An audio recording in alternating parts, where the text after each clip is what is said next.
ngan kurang kompak. Bodas nama ngan kurang bedas. Sakali denya. Assalamualaikum warahmatullahi wabarakatuh. Kaum muslimin wal muslimat rahimakumullah. Marilah kita tidak henti-hentinya memanjatkan puji syukur kepada Allah Subhanahu wa taala. Karena dengan nikmatnya kita masih diberi kesempatan untuk bertemu kembali dengan bulan paling mulia, bulan paling penuh pengampunan, yakni bulan suci Ramadan. Puji syukur pula atas kehendak Allah Subhanahu wa taala, saya diberi kesempatan untuk bertemu kembali. Saya diberi kesempatan untuk berbagi ilmu melalui ceramah Ramadan yang berjudul Takwa Pembebas Kekafiran Diri. Kaum muslimin wal muslimat rahimakumullah.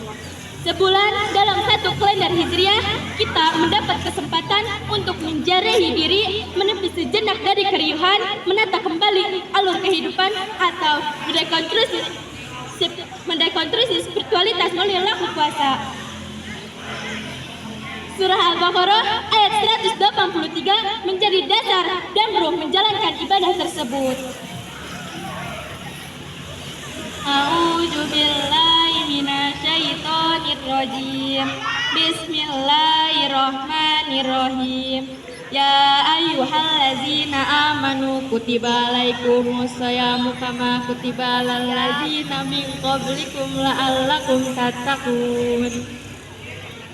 Artinya, wahai orang-orang beriman, diwajibkan kamu berpuasa sebagaimana diwajibkan atas orang-orang sebelum kamu bertakwa. Ayat ini menjadi dasar nakli kita menjalankan ibadah puasa di bulan Ramadan. Ayat yang kerap dibawa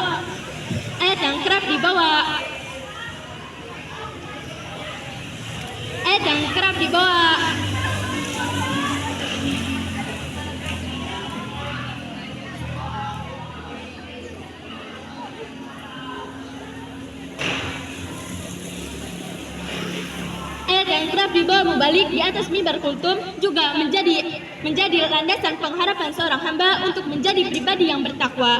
Lalu siapa sih takwa itu? Ada yang tahu gak hadirin? Dalam pandangan awam, takwa kerap kali diimajinasikan sebagai sebuah predikat atau gelar lainnya orang mendapatkan ijazah. Tafsir yang lebih umum dan klasik, takwa kita dengan berarti takut kepada Allah dengan menjalankan segala perintahnya dan menjauhi segala larangannya. Pemaknaan ini ada kesan ruang lingkup penghayatan takwa terbatas pada pengalaman syariat ibadah. Pemaknaan seperti itu tidak sedikit orang yang merasa benar sendiri membusungkan keakuan. Contohnya, mana ada orang yang ibadahnya tidak serajin saya. Orang yang berkata seperti itu perlu diingatkan bila perlu dengan cara-cara yang keras. Kemudian, pemaknaan takwa yang lebih mendalam bisa kita jumpai dalam catatan Muhammad Asad. Orang yang bertakwa, orang yang sadar akan kehadiran Tuhan. Penafsiran seperti itu membeberkan pengertian takwa yang lebih esoteris. Sikap religius dan ditampilkan seorang hamba bukanlah ketakutan semata, melampaui itu. Sikap demikian sebagaimana keniscayaan karena Allah Subhanahu wa taala selalu hadir dalam langkah hidup kita. Hadirin yang dirahmati Allah. Pemaknaan takwa bisa juga dirujuk ke takwa itu sendiri. Jika kita cari kata takwa dalam kamus bahasa Arab, kita akan dirujuk ke kata zulum. Bahwa zulum adalah lawan kata dari takwa. Zulum sendiri mempunyai arti melampaui batas atau berlebih-lebihan. Berarti takwa tidak melampaui batas atau proporsional.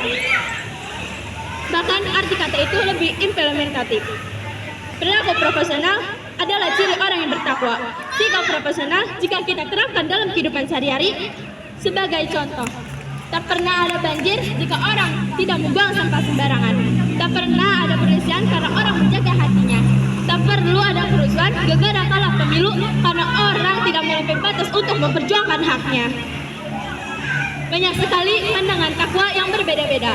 Tapi pandangan saya, takwa tidak bersifat pasif atau tidak bersifat pasif harusnya menjadi kunci pembebas dari kekafiran diri.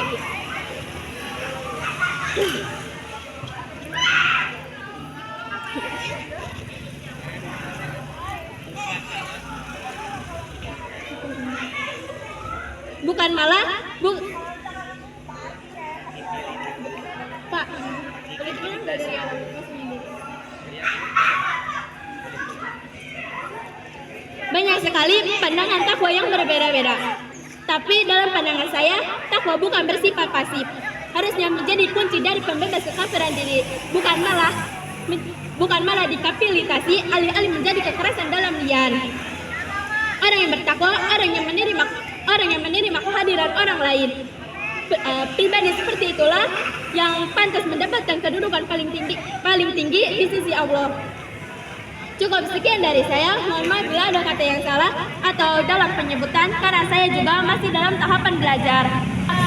Beli bakso di Bu Ati, pulangnya ke rumah si Patin. Untuk hati yang tersakiti, mohon maaf lahir dan batin. Saya akhiri dengan ucapan